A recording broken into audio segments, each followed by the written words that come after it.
Shawn, this is an enclosed space, and that is a terrible smell. That's not, I can't smell anything. Welcome to episode 34 of What's the Buzz, the podcast that keeps you informed and entertained on all things pest control. I'm Jordan.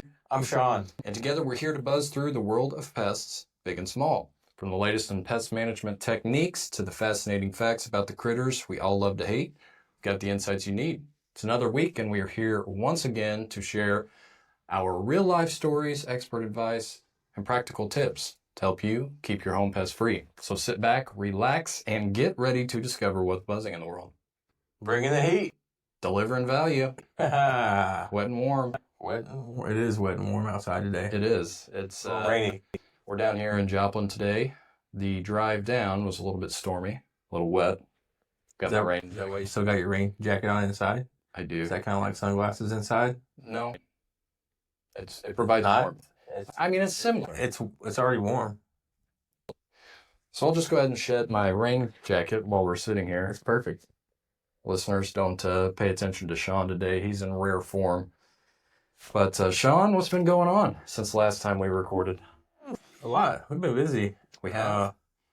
We've had a lot of rain past few weeks. Mm-hmm. I think we're pretty close to record level rains. We are. So with that rain comes unwanted pests trying to stay dry. They're getting driven out of their normal habitats and harborage areas and just trying to not drown and find drier environment. Yep. We got a call from KY3 yesterday wanting a story on ants and why they're so bad. I see that interview. That's a pretty quick summary right there. They're getting washed away. Plus, this time of year is just the time for ants. So it is. Go ahead. One of the questions they asked was when do ants start going away? And I said they don't really start going away.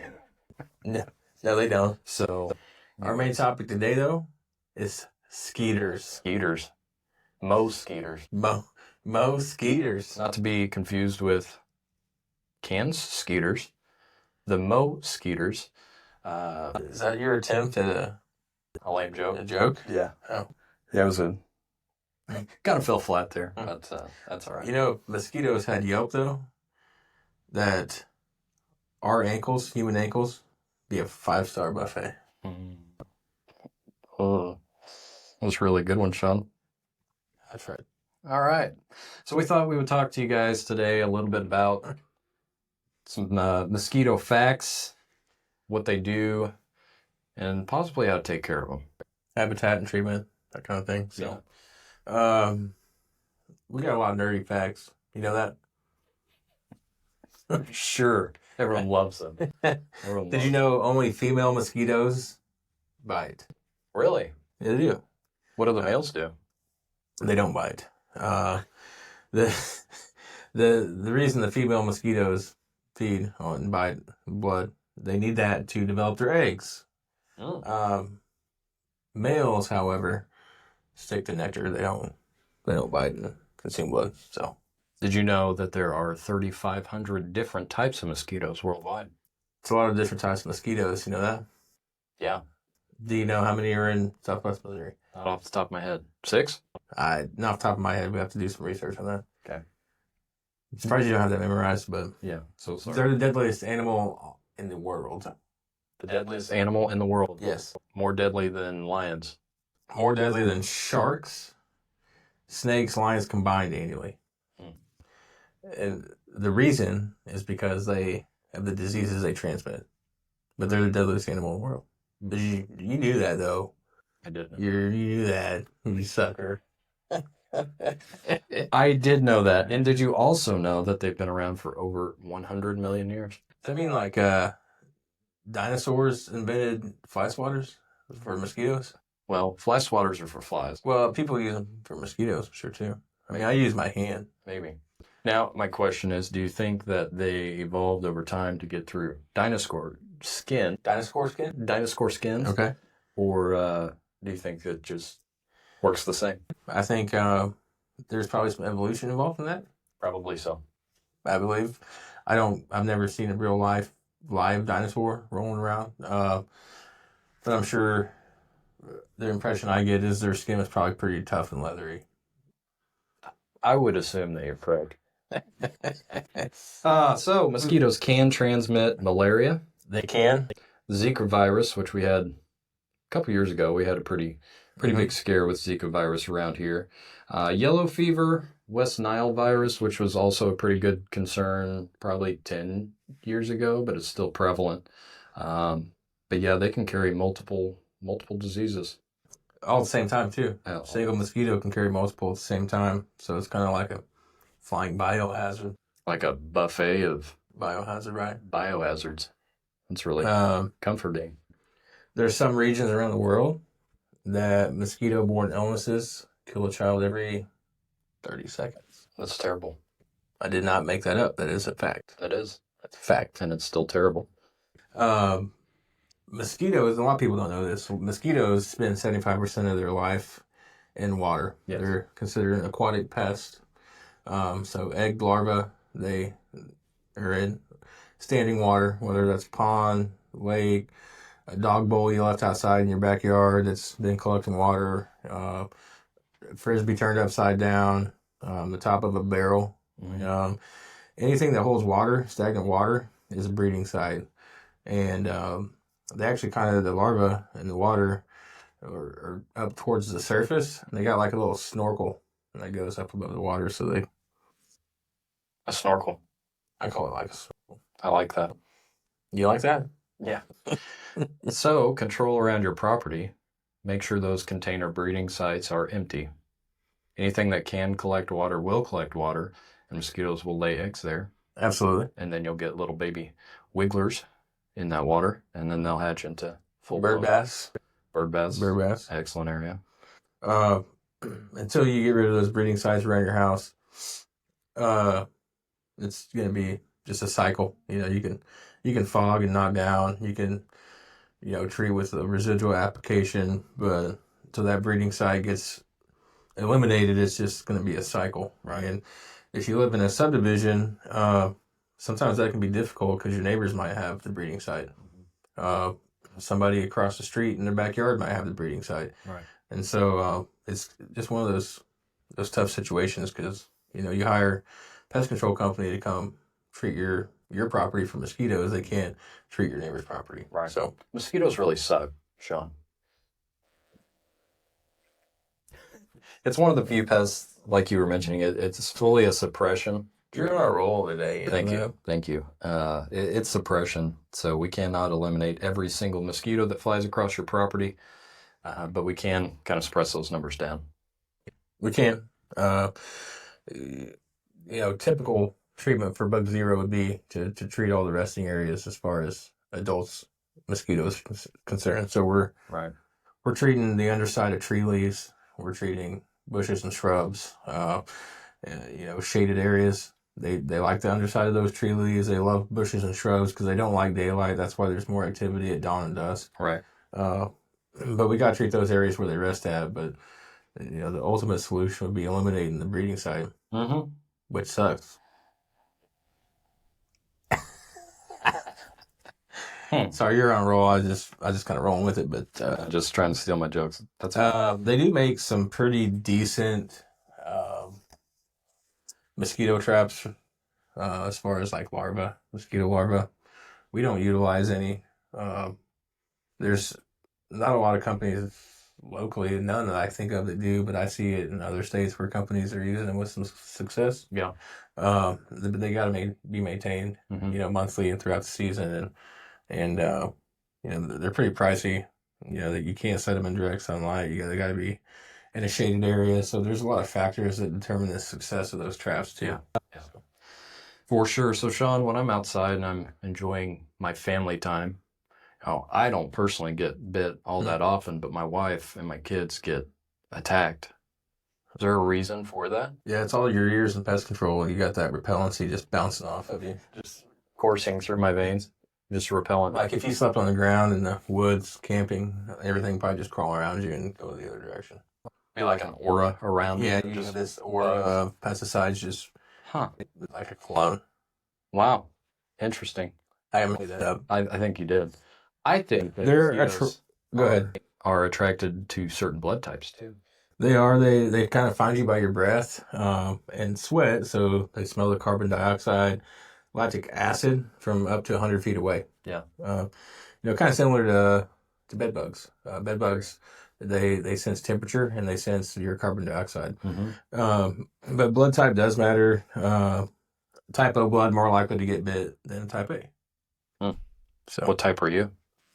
I think I am O positive, You're a mosquito but I'm not buffet. positive about that. Okay, well, there's more. They're very lightweight. They're strong flyers. They're not lazy. They're not lazy? Mosquitoes are not lazy. Huh. Did you know, this is a weird fact. Okay. Mosquitoes can flap its wings 300 to 600 times per second. That's impressive. Play a little That's pretty dang impressive, isn't it? Yeah. It's pretty dang impressive. That's interesting, but did you know the mosquito saliva is what actually makes you itch? I did know that. I don't know if our listeners did or not. It has an anticoagulant. Does it? Yeah, that's what makes you itch. Okay.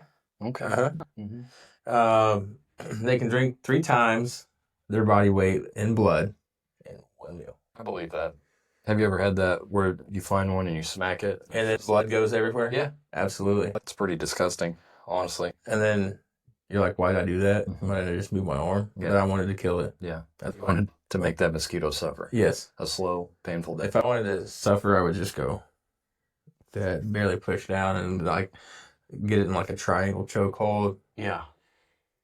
So I really need to quit going. You probably should stop that. I mean, that's what I do. If you think about it, you're just shoving their little sucker right into your arm. That's true. You got like a little needle in you if you do that. I don't like needles. You have tattoos. I don't. He's got tattoos. But you don't like needles. Yeah, I don't like needles. Okay. It freaks me out. You like needles? They don't bother me at all. Actually, I got some blood drawn the other day and I didn't feel it, and I was trying to figure out this morning why I had a bruise over there. I'm like, oh yeah, that's where they stabbed me at. Anyway, another fact: mosquitoes can be categorized into 2 different types. There's standing water mosquitoes, and then ones that aren't. Basically, essentially, floodwater mosquitoes. Floodwater mosquitoes can lay their eggs. They'll lay their eggs in dry, grassy areas that do get flooded. And so once that water from that floodplain comes in contact with those eggs, it activates basically. So some mosquito eggs can survive for months in dry conditions and hatch when they're exposed to that moisture. Yeah. Bug Zero Southeast has a lot more mosquito pressure than we do here in the Southwest. Not to say we don't have it, but Southeast is basically as soon as it warms up until that first freeze. So that's something I also mentioned. Tactics and the way you handle mosquitoes may vary from place to place. Absolutely. Which is the benefit of using a local company because we know how to deal with it here versus the way they deal with it in Washington. Sure, there's mosquitoes in Washington. I'm not 100% sure on that. At least you didn't say. Oh, I know there's mosquitoes in Canada. Did you go to Canada? No, but my buddy Drew, listener, he told me. Shout out Drew. He told me about a time when he went on a fishing and hunting trip up there, and they had these coils for mosquitoes because they had these itty bitty teeny tiny ones, and they had these massive mosquitoes, and the ones that actually bothered you were the teeny tiny ones. So, who would have thought? In Canada, they have mosquitoes. Hey. Hey. Anyway, yeah, that's wild. Anyway, Continue. Go ahead. Oh no, I forgot where I was going. I'm just going to piggyback off of you and those. You always piggyback off me. But go ahead. I like it when you piggyback.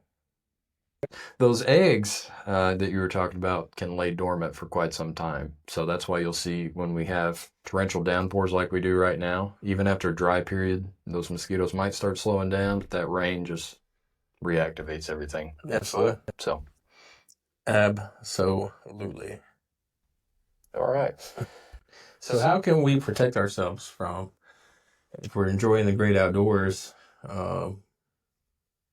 putting ourselves at risk for getting some kind of mosquito-borne disease. Like we are tomorrow. Yes. Um, What are we doing tomorrow? Tomorrow, I don't know what year this is, honestly. We're in the 20 years, I think.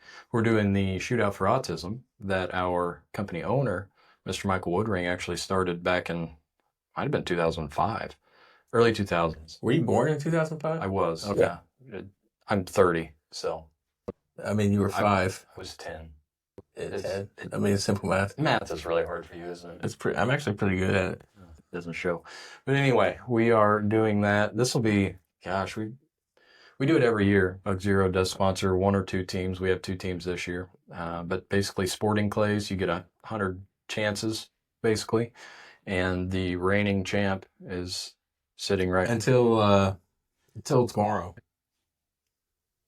We'll see about that. I'm coming for you. I bet you are. I am. I bet you are. So that's what we're doing tomorrow, and that's in the Ozark Mountains. So mosquito heaven down there. So what will I be doing to prevent the diseases that mosquitoes like to transmit to humans? Mm-hmm. I'll be using some DEET. Insect repellent, right? Insect repellent. Good ingredients. Most effective is what you just stated is DEET. Bathe in it. DEET. DEET. How about oil of lemon eucalyptus? Sure. Sounds great. I guess so. Yeah. I mean, it kind of goes... Three big ones there. Yeah. Right. Yeah. So the more natural we have used for our kids, and it definitely helps. If you want to go that natural route, you're definitely going to get some relief. But that DEET, if you don't mind a little pesticide on you. A little DEET. A little DEET on your skin. It's good stuff. Obviously, that's EPA approved repellent. I know some people like the all natural stuff. Some people don't.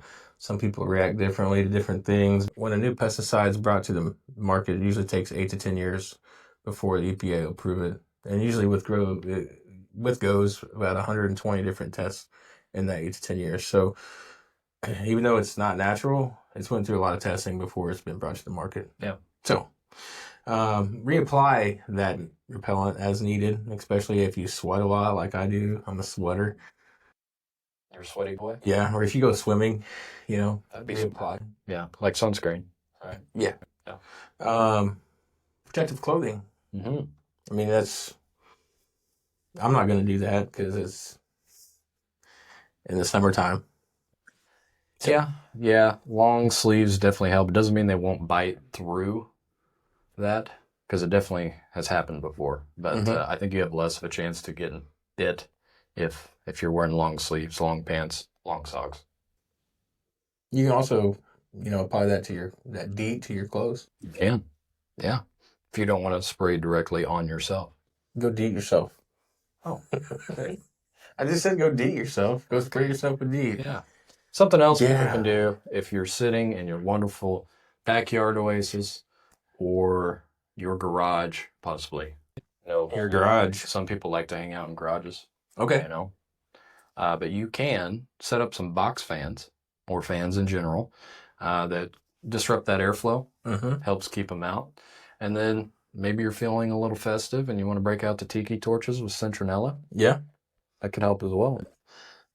Usually it's not a one-all fix-all for mosquito control. Usually you're combining a few different methods here to get the relief that you need. Yeah. So, really not necessary in Southwest Missouri. I mean, it can be. You see it more in other regions, but if you're a camper, you can use mosquito nets when you're sleeping. Good. That would help a lot. If you were hammock camping, that would probably... Hammock camping, yeah. There's some places around the world, though, you want to use them all the time. Yeah, most definitely. And then just kind of be smart when you're traveling. Research the area you're going to. Kind of plan ahead of time. Bring the repellents, the nets if you need them. Consider anti-malarial medication. I think Paul had to take some of that. He recently went to... Is that why he doesn't have any hair? I don't know. The anti-malarial medication? I don't think that's one of the side effects. But he had to take some of that, I think. Or maybe he didn't. Maybe he was encouraged to, it didn't. Don't remember the full story. Pretty boring. Anyways, move on. All right, moving on. That kind of covers Skeeters. You mentioned Bug Zero Southeast Missouri. Mm-hmm.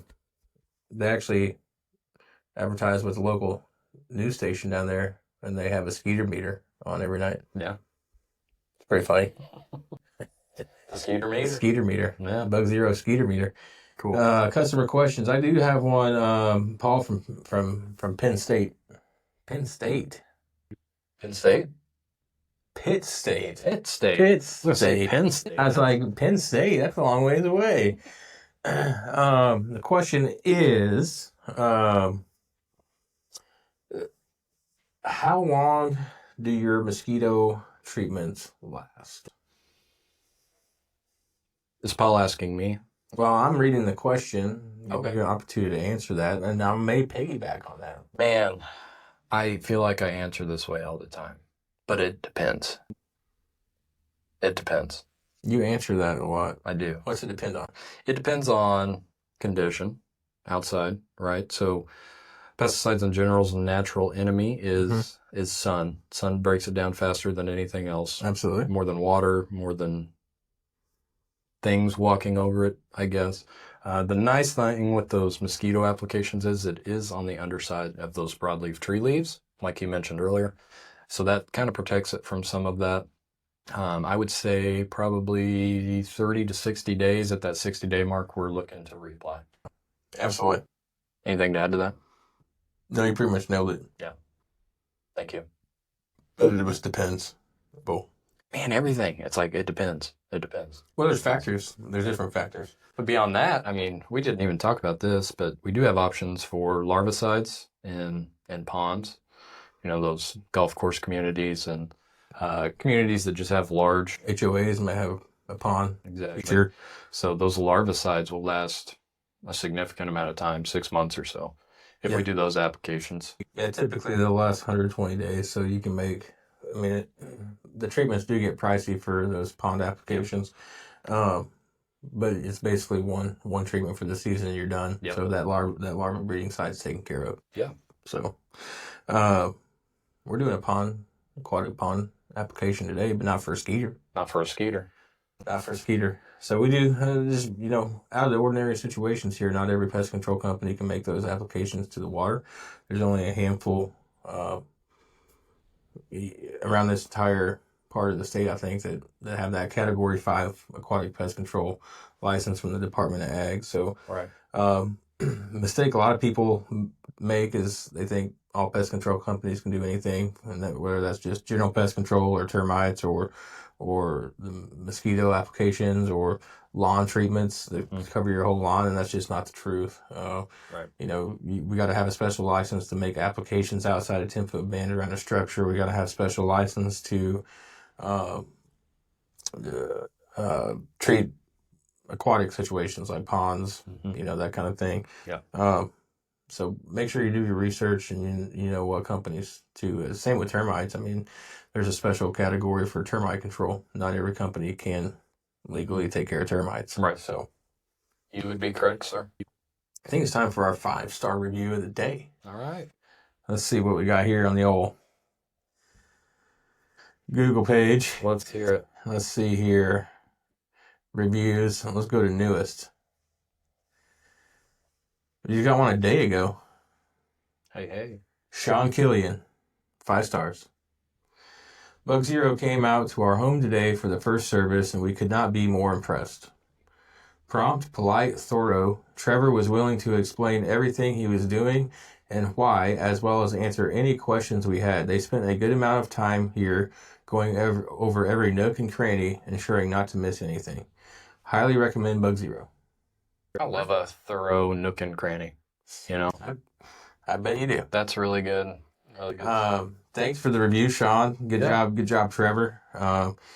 But we got a busy day this afternoon. We sure do. It's been a busy week. It's a busy time of year, and we're managing. We're managing. We got get through the rest of the day today. We got the shootout tomorrow. We'll be back next week, bringing some heat and Delivering value. Man, I knew he was going to catch on sooner or later.